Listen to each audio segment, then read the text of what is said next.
show me the doll that you like best or that you like to play with? This one. I like that one. Show Okay. This one. That one? This one. I like to play with this. And can you show me the doll that is the nice doll? And why is that the nice doll? He's white. And can you show me the doll that looks bad? Okay. And can you give, and why does that look bad? Because it's black. And why do you think that's a nice doll? Because she's white. And can you give me the doll that looks like you?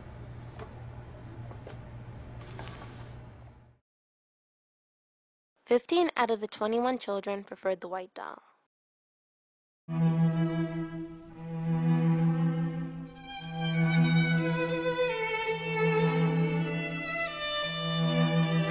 When you go into a house where little babies are growing up, and on the wall is a picture of Jesus and God and all the angels, and none of them look like any of them, and the little babies are saying, you say to the little baby, who is that on the wall? They say, oh, that's God. That's who? That's God. Which one? The one with the blue eyes and the blonde hair. Well, if that's God, who you? And what is your relationship to him? And then my intelligent friends come along and say, oh, well, that has nothing to do with it. We all understand that was just a reproduction that was done by Raphael or by Michelangelo. And that really was not right. That is not really. Listen, this is just a symbolic portrayal of the deity. And it has nothing to do with the direct representation of what the deity is. You convince your 3-year-old of that lie. You convince your 3-year-old that you are pointing to this thing and calling it God, and tell that child that it's not what you represented it as being. That child grows up with the concept that God is a Caucasian. And if God is a Caucasian in a world such as this, in a world such as this, in a world that has been set up on the dialectical opposition between black and white, then the child automatically understands that if this is God represented by white, then I must be the opposite represented by black.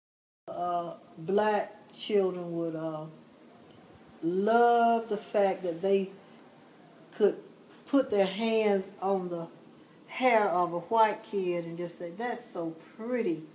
How come my hair can't be that? They would just rub their hair and just rub their hair.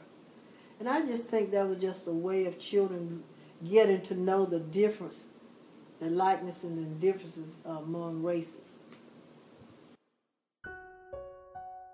If a child was really dark, the lighter children would pick on them. I'd take them aside and try to tell them, that's not right.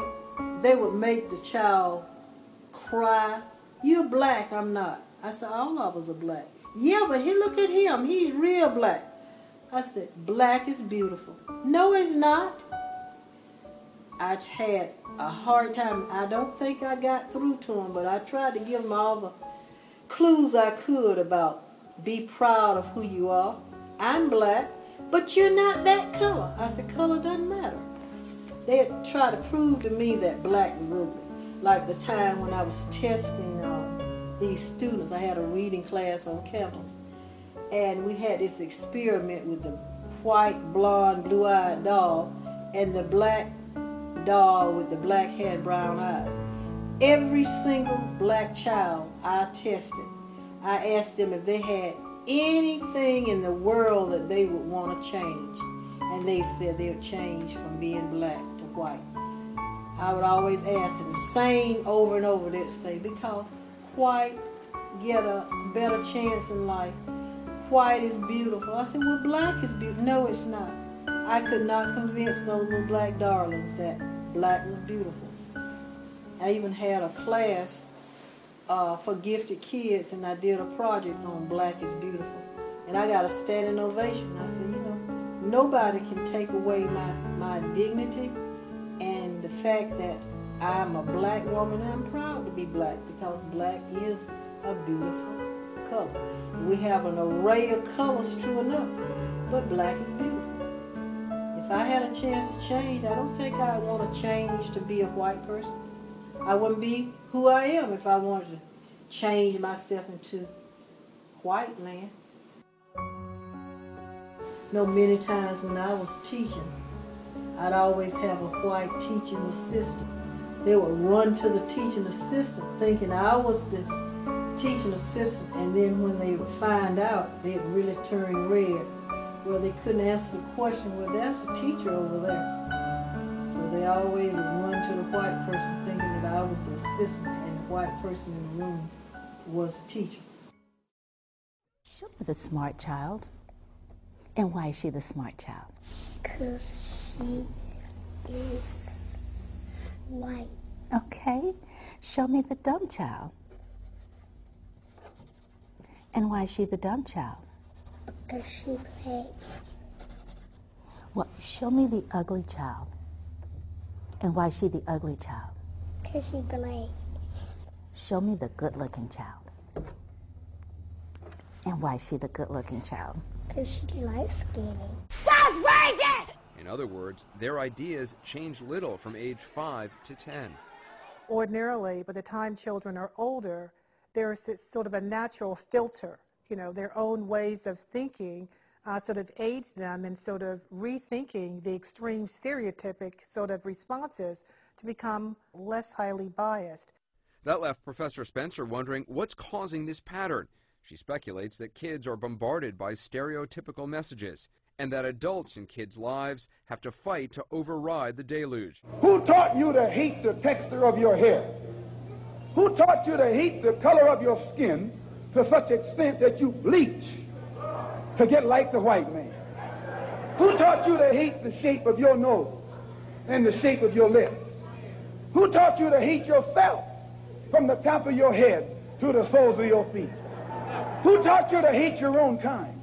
Who taught you to hate the race that you belong to?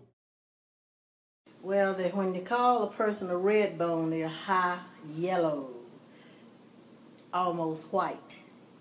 A lot of people think, a lot of my friends, in fact, when I know without a doubt, when they're telling me somebody's beautiful, it's always the red bone. And when they talk of ugly, it's always the darker person. And when I try to look beyond skin tone, but to this day, it's a modified version of slavery, especially white people and a lot of blacks. If you're a red bone, you're beautiful. They don't see anything in between. If you're very fair, then you're considered beautiful. The business. I like a long hair, thick, red bone. Open up. How do you say what's never said? Beautiful black woman, I bet that bitch look better red. The color scheme, put your skin against mine.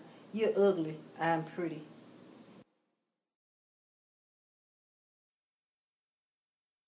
I have known people to tell their children, don't marry anybody dark, your children will look ugly.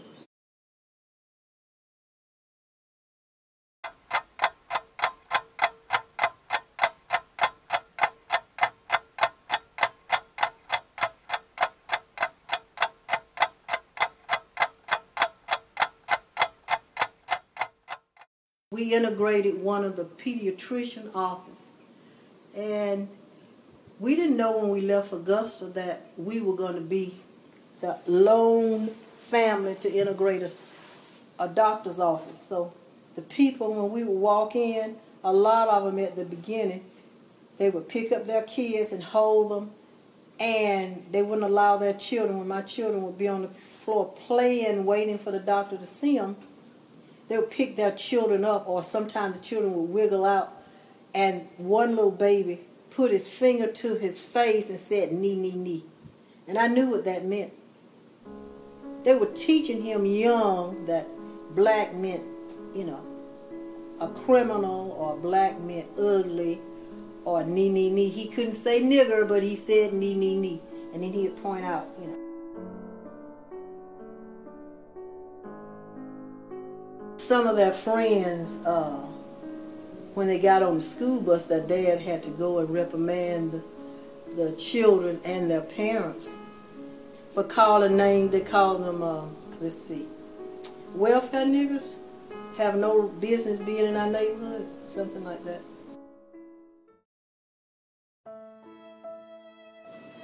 A home ec teacher had always told me you'd never amount to anything. I always had it instilled into me, I'm somebody, and I'm going to prove that I am going to make it. I rose above that fear because Mom always taught me, no matter what you have in your head, nobody can take it away. So I always read, I always kept informed. I never allowed anything or anybody to stand in the way of whatever I wanted to do. My skin color, I didn't let that stop me. I always felt I'm a proud black woman. I'm a part of the black race. I don't care if you're high yellow or blue black. You're still a Negro.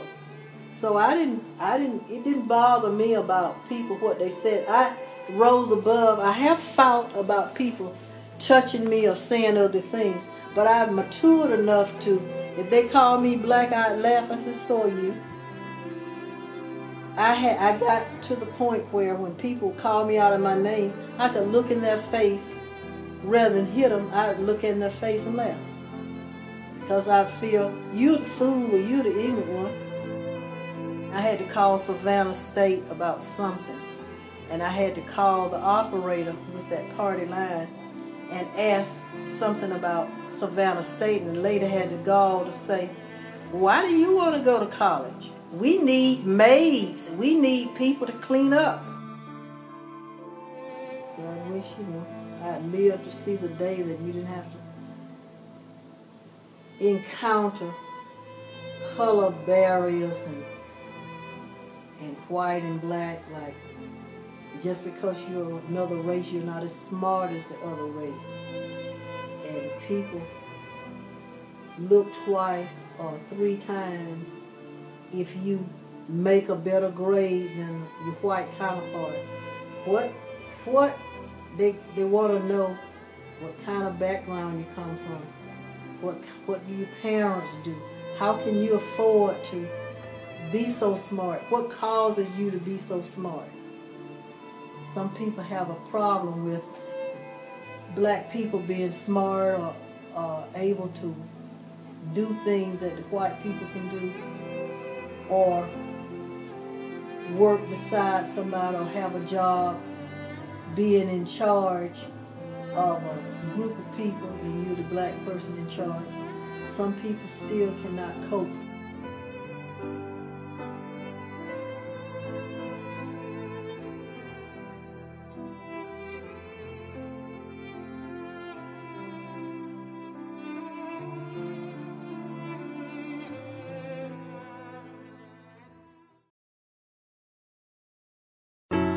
I want you all to go to your windows.